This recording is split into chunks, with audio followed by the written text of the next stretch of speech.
Assalamualaikum sahabat-sahabat yang dirahmati Allah.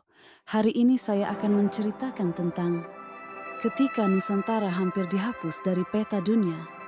Rahasia perlawanan yang disembunyikan penjajah. Kisah menegangkan tentang bagaimana Belanda hampir sepenuhnya menghapus identitas Nusantara di masa penjajahan. Namun di balik kekalahan dan penderitaan rakyat, ada jaringan rahasia yang berjuang dalam diam. Dari pesan rahasia di naskah kuno hingga sumpah darah di tengah malam. Video ini mengungkap sisi gelap perjuangan yang jarang tercatat di buku sejarah. Gimana kelanjutkan kisahnya, like dan subscribe ke channel ini.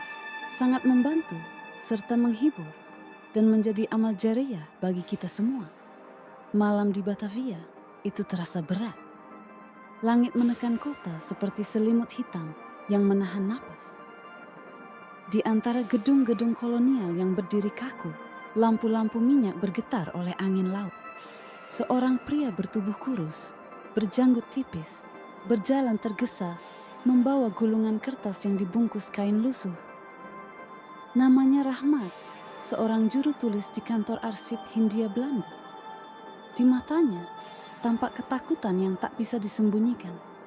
Ia tahu langkahnya malam ini bisa mengubah sejarah atau mengakhiri hidupnya. Dari luar, kantor arsip tampak seperti bangunan biasa. Tapi di dalamnya tersimpan rencana kelam. Penghapusan seluruh catatan tentang kerajaan, bahasa, dan adat Nusantara. Belanda menyebutnya reorganisasi administrasi. Tapi Rahmat tahu, itu bukan reorganisasi. Itu pemusnahan. Satu-satunya cara untuk membuat bangsa ini lupa bahwa mereka pernah berdaulat. Rahmat menatap peta besar yang tergantung di dinding. Garis-garis merah membelah kepulauan, menandai wilayah kekuasaan yang telah mereka rebut. Di bagian bawah peta itu, tertulis dengan tinta hitam tebal, Nederlands Oost-India. Tak ada kata Nusantara, tak ada Indonesia, tak ada kita. Jantung Rahmat berdetak cepat. Ia mengeluarkan selembar kertas dari balik bajunya, salinan dokumen rahasia yang ia curi. Di dalamnya tertulis daftar lengkap kebijakan penghapusan budaya lokal. Bahasa Melayu akan dilarang, gelar adat akan dihapus, nama kerajaan akan diganti dengan kode wilayah Belanda, dan semua naskah lama akan dibakar di halaman belakang gedung ini 3 malam lagi. Ia tak sanggup membayangkan dunia tanpa jejak tanah kelahirannya. Maka malam itu, Rahmat menulis surat kecil di balik peta itu. Tulisan tangan bergetar, tinta hitamnya menetes oleh keringat dingin. Selama darah Nusantara masih mengalir, kami tidak akan hilang. Suara langkah sepatu mendekat. Rahmat segera memadamkan lampu. Dari jendela sempit, ia melihat bayangan serdadu Belanda menyapu area dengan obor. Mereka mencari sesuatu atau seseorang. Rahmat menggenggam gulungan naskah itu lebih erat.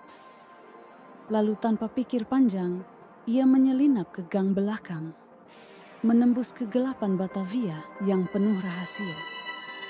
Ia tidak tahu, langkah kecil malam itu akan menjadi awal dari perlawanan paling tersembunyi dalam sejarah bangsa ini. Rahmat tiba di sebuah kampung tua di pinggiran Batavia. Rumah-rumah berdinding anyaman bambu tampak gelap. Hanya satu gubuk kecil di ujung jalan yang masih memancarkan cahaya redup. Di sanalah seorang lelaki tua menunggunya. Duduk bersila di depan meja kayu, menatap bara api yang tinggal abu. Namanya Ki Suro, mantan guru pesantren yang kini dianggap berbahaya karena menolak tunduk pada penjajah. Rahmat menunduk hormat. Tangannya gemetar saat menyerahkan gulungan naskah. Ki, mereka akan membakar semuanya. Buku, naskah, peta, semua yang menuliskan siapa kita. Ki Suro membuka naskah itu perlahan. Matanya menyipit membaca tulisan Belanda yang rumit. Lalu ia mengangkat pandangannya, menatap Rahmat dengan tatapan tajam. Kalau mereka membakar tulisan, maka kita akan menulis dengan darah. Malam itu, di gubuk kecil yang tersembunyi di balik rawa, 7 orang berkumpul. Mereka bukan bangsawan. Ada petani, guru, pelaut, dan seorang wanita bernama Nyilaras, penenun kain dari Cirebon. Tapi di antara mereka mengalir satu tekad yang sama, menjaga nama bangsa agar tak terhapus. Ki Suro mengeluarkan sebilah keris kecil dari dalam kotak kayu. Ujungnya tajam, berkilat dalam cahaya lampu minyak. Ia menatap satu persatu wajah yang hadir, lalu berkata lirih, "Mulai malam ini, kita bukan hanya rakyat biasa. Kita adalah penjaga nama, penjaga sejarah." Mereka meneteskan darah di atas lembaran lontar, membentuk tanda rahasia berbentuk matahari pecah. Itulah sumpah mereka, sumpah bayang Nusantara. Tak ada yang tahu siapa yang menciptakannya. Tapi sejak malam itu, setiap pesan, tembang, dan doa akan diselipkan makna tersembunyi yang hanya mereka pahami. Angin malam bertiup membawa suara jangkrik. Dari kejauhan terdengar lonceng patroli Belanda. Tanda malam mulai dijaga ketat. Rahmat menatap langit yang dipenuhi awan. Bagaimana jika mereka menemukan kita? Ki Suro menatap bara api yang mulai padam. Suaranya pelan namun dalam. Mereka bisa mengambil tanah, tapi tidak akan pernah menghapus ingatan. Ketika obor terakhir padam, mereka menutup pertemuan dengan bisikan yang hanya mereka tahu artinya. Jika peta dihapus, biarlah ingatan menjadi jalannya. Dan tanpa mereka sadari, dari balik pohonan di luar gubuk itu, sepasang mata mengintai dalam diam. Mata seorang serdadu Belanda yang telah mendengar segalanya. 3 malam kemudian, Batavia berguncang. Langit berubah merah oleh api yang membubung dari kantor arsip pusat. Warga berlarian, teriakannya bercampur dengan suara lonceng darurat dan tembakan serdadu Belanda yang panik. Kebakaran itu terjadi terlalu cepat, terlalu rapi, dan terlalu misterius untuk disebut kecelakaan. Di antara kepulan asap dan kobaran api, Rahmat berlari menembus halaman belakang, matanya perih oleh asap. Di balik bajunya, terselip naskah kecil yang berhasil ia selamatkan. Naskah itu berisi daftar kerajaan-kerajaan kuno yang hendak dihapus dari catatan sejarah. Ia tahu, jika dokumen itu lenyap, tak akan ada bukti bahwa bangsa ini pernah berdiri tegak sebelum dijajah. Teriakan serdadu terdengar di belakang. "Tangkap dia!" Peluru menembus udara, menghantam genting dan tembok di sekeliling. Rahmat melompat ke sungai kecil. Arus deras menyeret tubuhnya menjauh dari kobaran api. Ia menggigit bibir, menahan rasa sakit di lengan yang tergores peluru. Air sungai terasa asin, entah oleh darah atau air mata. Di tempat lain, Ki Suro dan Nyilaras menunggu di perahu kecil yang tersembunyi di balik hutan bakau. Begitu Rahmat muncul dari air, mereka menariknya ke atas. Nafas Rahmat tersengal. Tangannya gemetar memegang gulungan naskah. "Sudah terbakar semuanya," bisiknya, "tapi sebagian selamat." Nyilaras membuka kain pembungkus naskah. Ia menatap huruf-huruf yang hampir pudar. Ini cukup untuk membuat mereka tahu kita pernah ada. Namun sebelum mereka sempat bernafas lega, suara kuda mendekat dari arah utara. Serdadu Belanda, dengan obor di tangan, menyusuri tepi sungai. Cahaya obor menari di permukaan air. Rahmat menatap Ki Suro dengan mata putus asa. Jika mereka menemukan kita, semuanya akan sia-sia. Ki Suro menarik napas panjang. Ia menatap perahu di depan, lalu menatap sungai yang semakin gelap. "Tidak, Rahmat, tidak malam ini." Ia meraih kendi minyak, menyiram sebagian isi perahu, dan melemparkan obor ke air. Api menyambar cepat, membentuk tirai cahaya di tengah sungai. Serdadu berhenti, kebingungan, karena nyala api memantul di air seperti ribuan nyala kecil yang menipu arah pandang. Di balik tirai api itu, Rahmat dan Nyilaras meluncur diam-diam ke arah rawa. Naskah disembunyikan di dalam tabung bambu, dibungkus kain doa. Api itu menyala lama, membuat Belanda yakin semua bukti telah habis terbakar. Tapi mereka salah, karena di balik malam itu, api sejati baru saja menyala. Api yang tak bisa dipadamkan oleh air, api yang menyala di dada orang-orang yang tak mau dilupakan. Beberapa minggu setelah kebakaran Batavia, kabar aneh menyebar dari pesisir timur Jawa. Di pasar, di surau, bahkan di pelabuhan, orang-orang membicarakan tembang misterius yang tiba-tiba muncul di antara rakyat. Tembang itu terdengar seperti lagu rakyat biasa, tapi jika didengarkan dengan hati-hati, setiap baitnya menyimpan pesan tersembunyi. Tentang nama-nama raja, kerajaan, dan tanah yang pernah berdiri sebelum dijajah. Tak ada yang tahu siapa yang menciptakannya. Tapi bagi mereka yang memahami tanda-tanda, tembang itu adalah sinyal. Jaringan rahasia Bayan Nusantara mulai bergerak. Rahmat dan Nyi Laras kini bersembunyi di sebuah desa nelayan di Tuban. Ki Suro menghilang setelah malam kebakaran. Tak ada kabar apakah ia tertangkap atau berhasil melarikan diri. Di bawah cahaya redup pelita, Rahmat duduk di depan meja kayu, menyalin kembali isi naskah yang hampir hancur. Tiap huruf ia tulis ulang dengan tangan gemetar, takut tapi penuh keyakinan. Nyi Laras menatapnya dalam diam. Di luar, suara ombak bergulung pelan. Rahmat, katanya lirih, jika mereka tahu kita masih menyimpan itu, kita tidak akan hidup lama. Rahmat berhenti menulis. Kalau kita diam, nama bangsa ini akan mati lebih dulu dari kita. Malam itu, mereka berdua menulis tanpa henti. Gulungan-gulungan kecil mereka sembunyikan di dalam anyaman tikar, di bawah lantai bambu, bahkan di perahu nelayan yang akan berlayar ke pulau lain. Pesan mereka menyebar cepat, menembus laut dan gunung. Dari Jawa ke Bali, lalu ke Sulawesi, Maluku, hingga Sumatera. Setiap pesan membawa potongan sejarah yang hampir dihapus penjajah. Namun di Batavia, Belanda mulai curiga. Kepala kantor arsip baru, seorang pria dingin bernama Van de Velde, menemukan pola aneh di laporan rakyat. Lagu-lagu baru, doa-doa berirama, semua punya kemiripan. Ia menatap tab besar di mejanya, lalu menunjuk daerah-daerah yang terhubung oleh tembang itu. Ini bukan kebetulan, katanya pada asistennya. Seseorang sedang menulis ulang sejarah dari balik bayangan. Malam itu juga, pasukan Belanda dikirim ke berbagai kota pesisir. Mereka mencari penyebar lagu, membakar rumah, memenjarakan siapapun yang mencurigakan. Tapi seperti bayangan yang menempel pada cahaya, mereka tak pernah bisa benar-benar menangkapnya. Karena setiap kali satu tempat dibungkam, tembang baru lahir di tempat lain. Dan di balik suara rakyat yang bernyanyi pelan, sejarah yang hendak dihapus justru mulai hidup kembali. Pagi itu, langit Tuban merah keunguan. Laut beriak tak tenang, seolah tahu sesuatu buruk akan datang. Di rumah kecil di tepi pantai, Rahmat terbangun oleh suara derap kuda dan teriakan dalam bahasa Belanda. Ia menatap Nyi Laras yang sudah siap dengan bungkusan naskah di pelukannya. Mereka tahu waktu mereka habis. Pasukan Belanda telah tiba. Van de Velde sendiri memimpin pengejaran. Tubuhnya tegap, wajahnya keras, dan tatapannya dingin seperti baja. Cari mereka, hancurkan rumah itu. Rahmat menggenggam tangan Nyi Laras. Jika aku tertangkap, kau harus teruskan ini. Nyi Laras menggeleng, air matanya menetes. Aku tidak akan meninggalkanmu, Rahmat. Aku juga penjaga nama.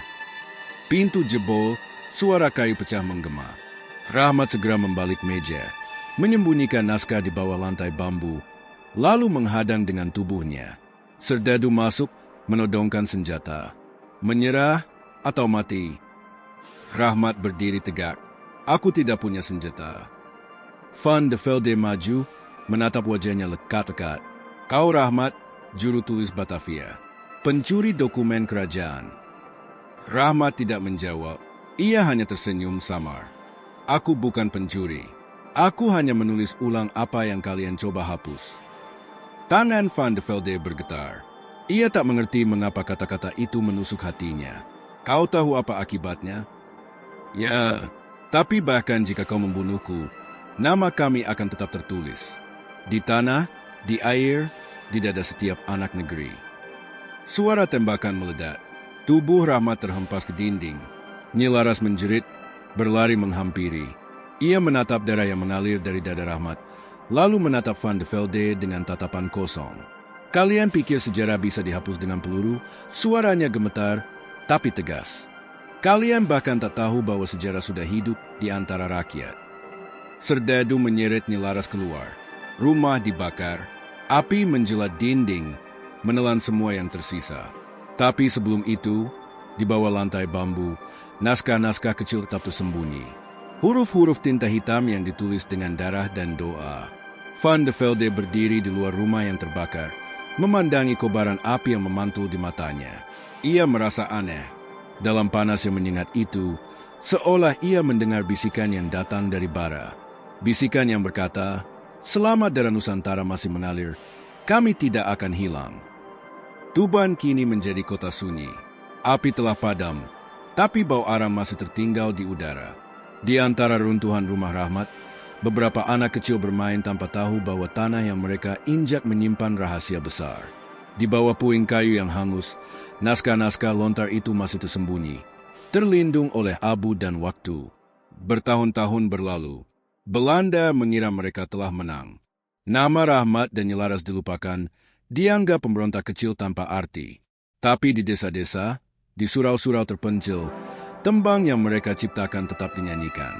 Liriknya sederhana, tapi tiap bait mengandung nama-nama yang sudah lama dihapus dari buku sejarah. Majapahit, Sriwijaya, Goa, Ternate, Mataram. Nama-nama itu hidup kembali, bersembunyi di balik lagu rakyat, menunggu saatnya muncul ke permukaan. Sementara itu, di Batavia, Van de Velde hidup dalam bayang-bayang rasa bersalah. Setiap malam ia terbangun oleh mimpi yang sama. Seorang pria dengan darah di dadanya menatapnya dari dalam api, mengucap satu kalimat yang tak bisa ia lupakan. "Kami tidak akan hilang." Ia mencoba melupakan. Ia membakar catatan, mengganti peta, memindahkan arsip. Tapi entah bagaimana, setiap kali ia membuka berkas baru, ada coretan kecil di pojok kertas. Simbol matahari pecah, tanda rahasia bayang Nusantara. Tak ada yang tahu siapa yang menulisnya. Tak ada saksi, tak ada tinta. Tapi simbol itu selalu muncul, seolah sejarah menolak dilenyapkan. 15 tahun kemudian, ketika Van de Velde pensiun dan kembali ke negeri asalnya, kapal yang ia tumpangi karam di tengah laut Jawa. Tak seorang pun tahu apa yang terjadi. Tapi di antara serpihan kapal yang terdampar di pantai, warga menemukan sesuatu yang aneh. Sebuah kotak besi kecil, di dalamnya terdapat peta lama Hindia Belanda. Namun di pojok kanan bawah peta itu, dengan tinta merah tua, seseorang menulis satu kalimat, "Nusantara tidak mati." Dan sejak saat itu, tembang-tembang rakyat makin sering terdengar. Di setiap pasar, di setiap sawah, di setiap pelabuhan. Lagu-lagu yang membawa ingatan masa lalu dibisikkan dari generasi ke generasi, menyalakan api kecil di dada setiap anak negeri. Mereka tidak tahu dari mana asalnya, siapa yang menulisnya, atau bagaimana bisa bertahan begitu lama. Tapi satu hal pasti, api itu masih menyala. Dan bayang yang dulu Rahmat dan Ki Suro nyalakan di malam gelap Batavia, kini hidup di dalam darah setiap orang yang menyebut dirinya anak Nusantara. Hujan turun pelan di sebuah desa kecil di Jawa Tengah, puluhan tahun setelah penjajahan berakhir. Di sebuah surau tua yang dindingnya dipenuhi lumut, seorang anak muda duduk membaca kitab kuno yang ia temukan di gudang pesantren. Kertasnya kecoklatan, tulisannya hampir pudar. Namun di bagian paling bawah halaman terakhir, ia melihat sesuatu yang membuat napasnya tertahan. Sebuah tanda berbentuk matahari pecah, dan di bawahnya tertulis kalimat sederhana. Jika peta dihapus, biarlah ingatan menjadi jalannya. Anak muda itu bernama Jati. Ia tak tahu siapa yang menulisnya, tapi kata-kata itu seolah membangunkan sesuatu di dalam dirinya. Malam itu ia tak bisa tidur. Ia menatap langit, mendengar hujan, dan dalam bayang pikirannya ia melihat sosok-sosok yang tak pernah ia kenal. Seorang juru tulis yang menulis dalam kegelapan, seorang guru tua dengan keris di tangan, seorang wanita yang menenun kata menjadi doa. Keesokan harinya, Jati mulai menyalin isi kitab itu. Ia menulis ulang dengan tangan sendiri, menyalin setiap huruf seolah sedang menyambung napas yang terputus. Dan tanpa sadar, ia meneruskan apa yang dulu dimulai oleh Rahmat, Ki Suro, dan Nyelaras, menjaga nama, menjaga sejarah. Sementara itu, di tempat lain, seorang peneliti dari Belanda datang ke Indonesia untuk mempelajari arsip kuno yang baru ditemukan di bawah reruntuhan tua Batavia. Ketika peti kayu itu dibuka, mereka menemukan gulungan lontar yang masih utuh, berlapis kain doa yang sudah mengering. Di sana tertulis catatan tentang bangsa yang nyaris dihapus dari peta dunia, tapi bertahan karena perlawanan yang tak pernah tercatat.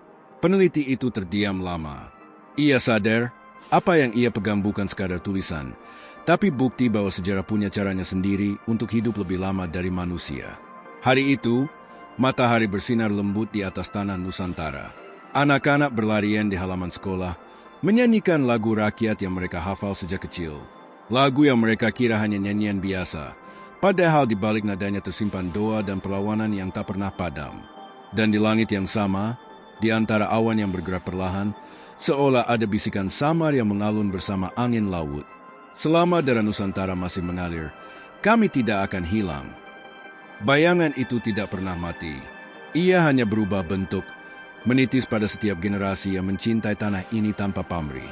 Karena perjuangan terbesar bukanlah perang di medan laga, melainkan menjaga agar nama bangsa tetap hidup di dalam hati manusia. Tamat. Sampai jumpa di video fakta sejarah selanjutnya.